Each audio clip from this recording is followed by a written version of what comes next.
E olha só, agora a gente vai falar um pouquinho mais sobre saúde, só que de uma forma diferenciada, porque hoje a gente vai entender o que significa aquele termo fratura de alta energia. Tudo bem, doutor? Bem-vindo, boa tarde. Boa tarde. Doutor, o que seriam as fraturas de alta energia, para a gente poder entender? Então, cara, as fraturas de alta energia, basicamente, são aquelas fraturas causadas por um impacto ou por o fator causador.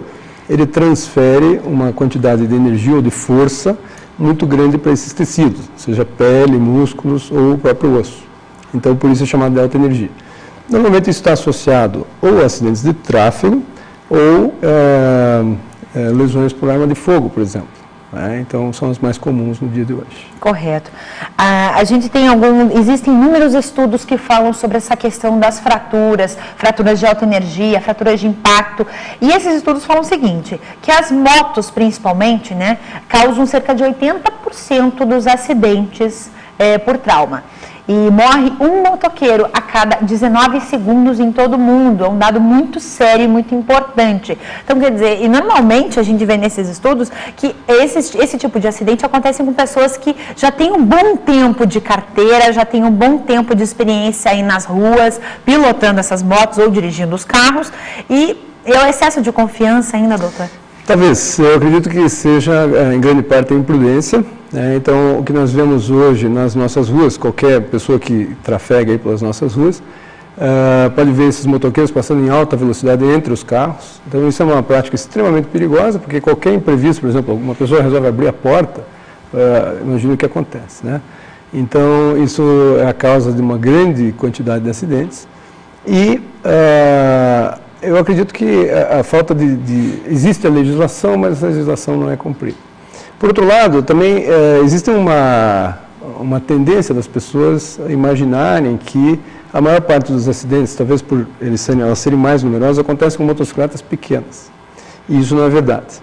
Então, acidentes com motocicletas maiores, eles são tão ou mais graves do que esses acidentes que ocorrem com as motocicletas que nós vemos mais frequentemente, que são dos entregadores, das pessoas que trabalham com a sua moto no dia a dia.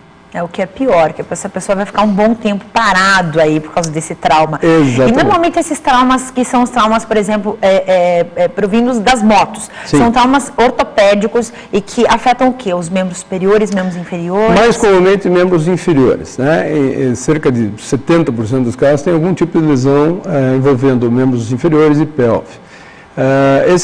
Esses pacientes, normalmente, eles são pacientes que são classificados como polifraturados ou politraumatizados e, com grande frequência, eles têm lesões não só ortopédicas, mas também neurológicas, de abdômen e tudo mais.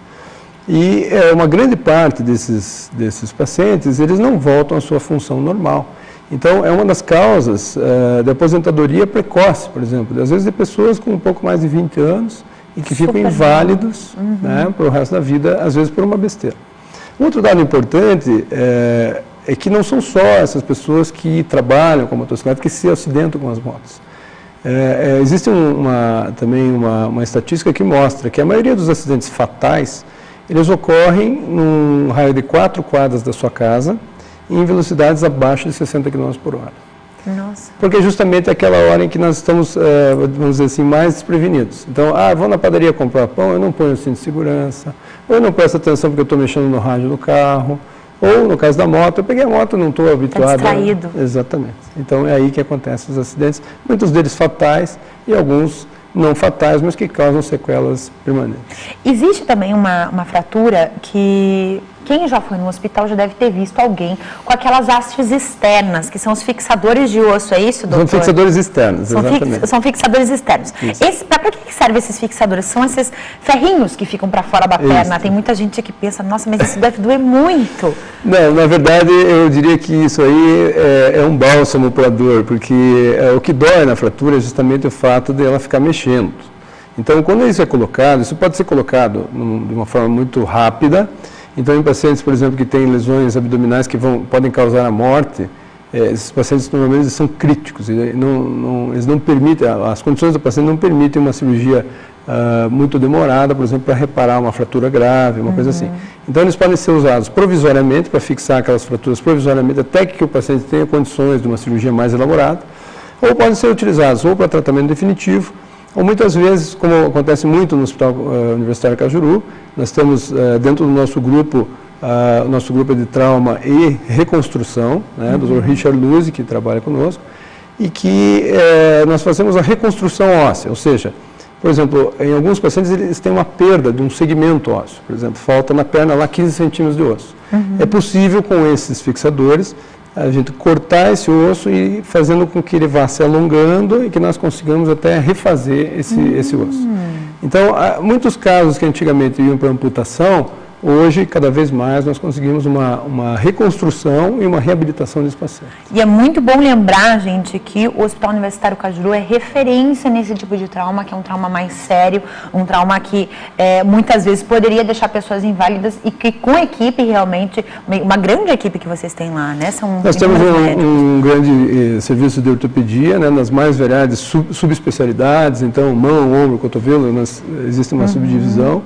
E nós, especificamente do grupo do trauma, que é trauma e reconstrução, nós somos atualmente 5 pessoas que atuamos mais diretamente nessa área, porque existe também uma ideia de que todo ortopedista trata fraturas.